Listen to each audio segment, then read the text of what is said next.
What's good with y'all? It's your boy, your favorite Dinobot, Legendary Grimlock here, and today we have Battra versus Fang. Foom. So let's begin here. Godzilla versus Marvel. Yeah. So Fang Foom is one of the Marvel's, I think, oldest monsters. Has to be. He was been there since classic days.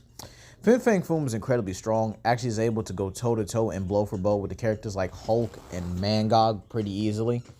And he's actually been able to routinely been called by the Hulk to be a physical challenge. And that's just beyond impressive as well. He's been able to fight against World Breaker Hulk and Red She-Hulk. Matter of fact, it took both World Breaker Hulk and World Breaker Red She-Hulk, not holding back, by the way, to simply beat this gamma irradiated Fang Foom, who, by the way, actually, equalized that power by a wish. And this was during the heart of the monster run, so you guys should understand how powerful that is.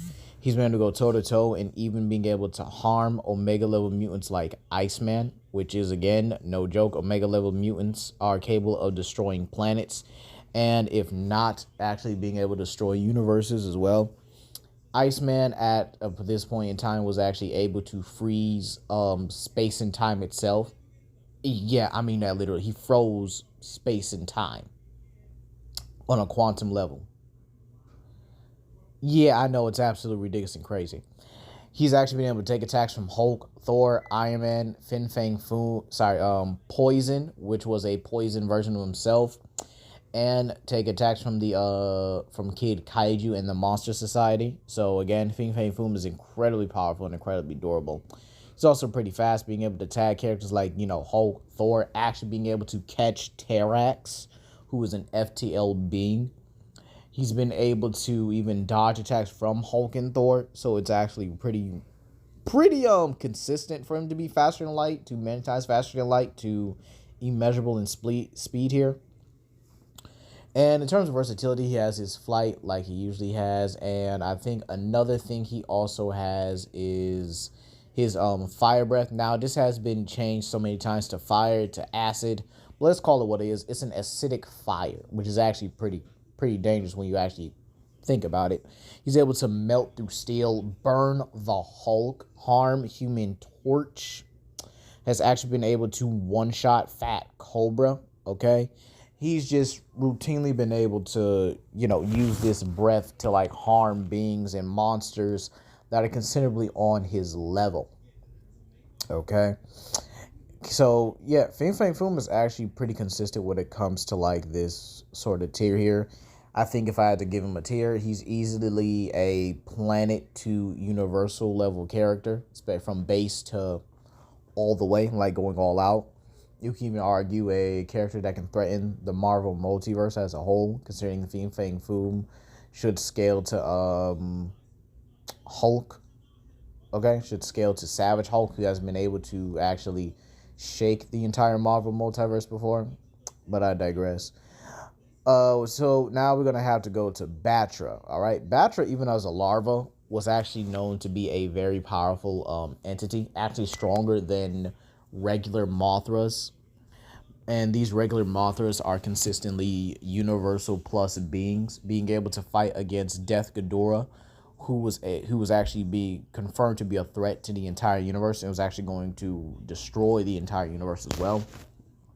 He's routinely been able to go toe-to-toe with Godzilla, even monsters that actually scale to Godzilla as well. He's been able to fight against trilopods and beat them, even being able to take attacks from trilopods, Godzilla, King Caesar, and Space Godzilla as well. So yeah, he's actually pretty consistently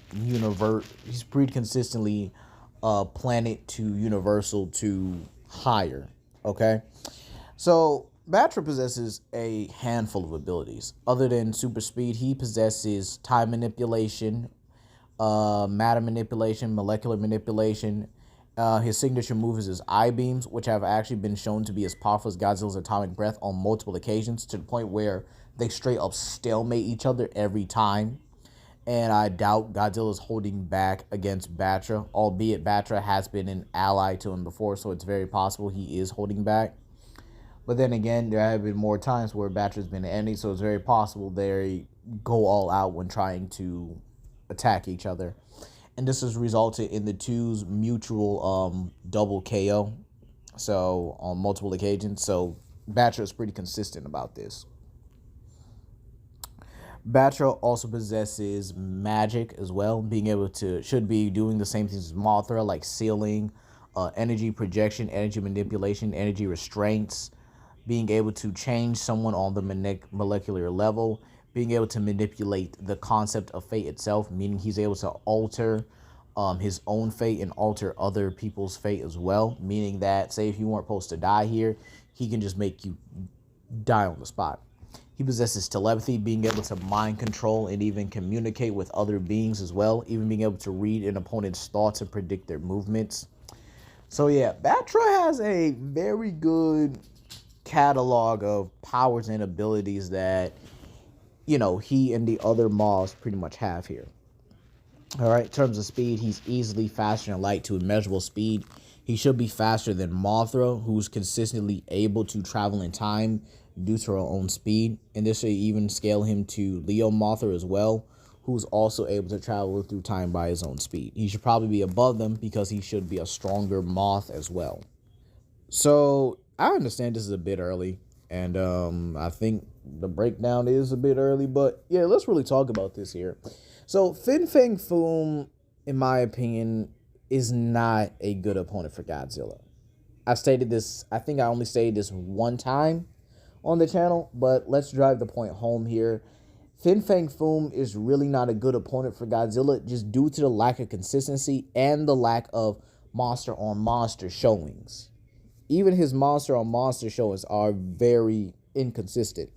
He lost to a poison clone, poison symbiote clone of himself.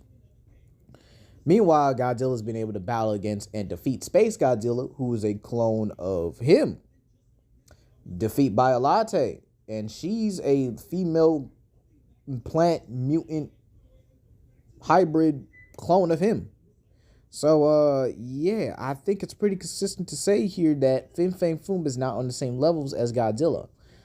But let's take this to another monster. How does he face against other Godzilla monsters? Specifically, Battra. Well, I actually think that, physically speaking, he can definitely contend with Battra for a good amount of time. I do believe that speed-wise, he is eclipsed, and durability-wise, he is also eclipsed. Yeah, I think that Battra is definitely the superior one here in terms of like speed as well, because he's actually been able to fight against monsters that, you know, are easily FTL to 300 times faster than the speed of light. Okay, being able to dodge laser pulses with ease here. So yeah, I gotta say that it's very consistently you know, I just think it's very consistent that these monsters actually, you know, scale to Godzilla and are able to scale to other monsters that really have the same amount of speed here. So we actually have a monster that could also just simply manipulate fate as well. Even if you want to say that that's a very big whatchamacallit, very big retcon, or sorry, not a retcon, a very big, you know, statement to make here. Let's say that, well, he doesn't have that same manipulation as Gigamoth, because Gigamoth was a special case. Sorry, not Gigamoth. Leo Mothra was a special case. Okay, I'll accept that. Let's say that, right? Battra still has a ton of versatility, like the other Mothras, that he should be able to simply clap Fang Foom. Okay? For starters, he could manipulate his atoms and turn them to glass. Yeah, that's actually been a feat accomplished by Mothras, okay? He could put him to sleep with poison powder. Yep, could poison him. It's not like Fang Foom is completely immune to it. Has a high tolerance, but he's not completely immune to it. So, yeah. He could simply blast and overpower him, which is pretty simple. I mean, he's mastering atomic breath. Fang Foom's mist breath is nowhere near that. Plus, when you look at the characters they fought, it's kind of And I don't really make it a Godzilla versus Hulk argument, but at the same time, it's oof. It's like when it comes to fighting against World Breaker Hulk, Fang Foom lost. But against Savage Hulk, it looked like he had a chance. But when you look at what Godzilla did to Savage Hulk, it's not much of a contest. Yeah, I think it's safe to say here that when it comes down to it, and when it comes down to defeats here, the fact that Godzilla himself has fought in beings that are beyond primordial forces as well, beings that could literally create the multiverse, by the way. I just really think that Battra simply scales higher and has better monsters to scales to. For example, the ones who fight the trilopods were Gorosaurus, Zilla, Sanda, Garaya, and Rodan and Kumonga. Those monsters are better than the ones that even Kid Kaiju could produce here. So anyway, that's going to be all for today, you guys. Battra straight up dog walks. Let me know what you guys think down below. Please comment, like, and subscribe and share it with your friends. This is Legendary Grimlock, and I hope you guys have a blessed day. Peace.